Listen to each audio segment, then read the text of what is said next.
What's going on, guys? I do appreciate you clicking on this video. Before we get started today, I would like to ask you all to like and subscribe, and if you don't mind, share this page with your friends. And, you know, my goal is to get this page up to get monetized, so I can get I do want to get more exposure, and I want people to watch this stuff because I want to teach people.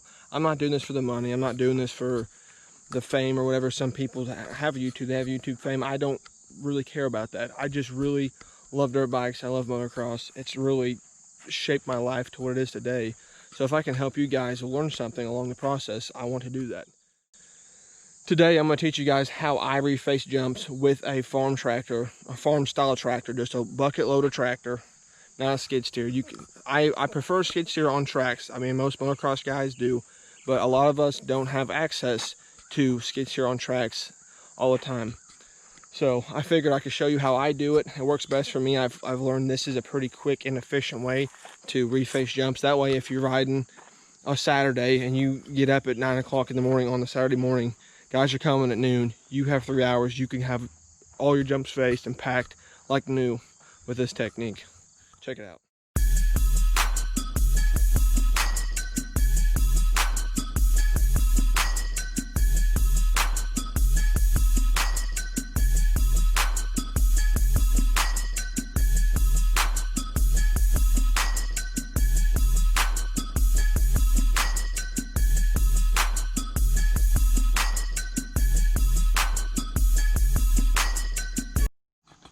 Alrighty, so here behind me we have a new faced jump, almost like it was when I first built it. The pitch is almost identical.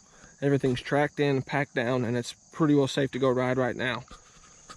If you did ride it when it was still this soft, you're obviously going to put ruts back in it. I like to pack one and let it sit a couple days. I like to get a rein on it, especially in the situation to where you don't have access to equipment. Back when I lived at home with my dad and I had this tractor at his place, whenever I was 15, 16, I would ride fresh dirt all the time because I could fix it every day. Here, I don't have that, and I know a lot of guys don't have tractors and skid steers and all that on their property, so it's really important that when you pack one down and you seal it for rain, you let the rain make it harder and help it work with you. So what I like doing is taking one bucket full, driving up here at the top. I'll dump one bucket here, I'll back down, I'll dump one more here, and I like back dragging and grading this basically in reverse. Put my bucket flat on top of the jump, and I roll it down, and I keep ever so slight pressure on my bucket on the ground. So it's just like grading a driveway or grading something, or back dragging dirt to make it flat. You're doing the same thing, you're just doing it with a jump ever so slightly, and you're using that new dirt to just kind of slowly grade down. And you'll notice if you run out of dirt or material, dirt, obviously I'm talking about construction terms, but if you run out of dirt, you'll know that you need to add some here or there. So right there, I had to add a little bit more, barely more, to fill that part in because the jump was actually kicked in. And over here, I actually built this jump originally to have a low side and a high side. This way I can soak up and set up for my turn if I'm going for a heater, which is unnecessary, but I do sometimes. And over here, you have more of a pop side, more steep.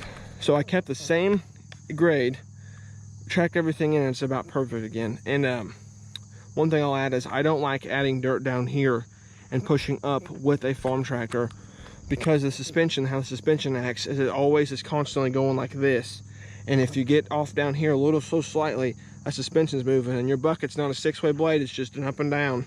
That's all you got. So I like going up and pushing and dragging backwards. That way it naturally forms to what I'm working against. So it's not too difficult. It took me a while to get it dialed. I did this a long time when I lived with my dad. I mean, I probably did this technique for 3 years when I had a track at my dad's house. Any questions, feel free to look me up on Facebook. I have a page for just my personal blog stuff, which I'm trying to do and get it established. I have a personal, then I have Instagram. It's Morris_Cole359.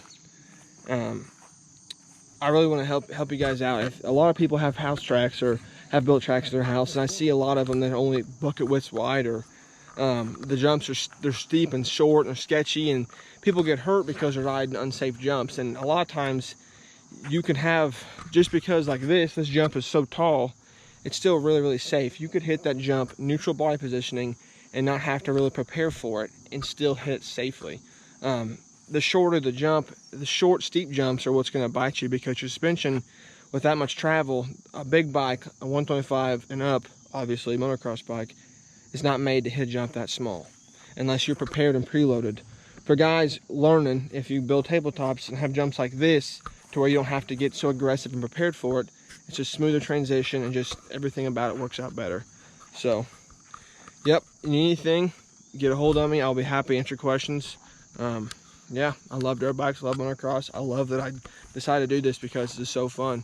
You guys have a good one. I'll see you in the next one.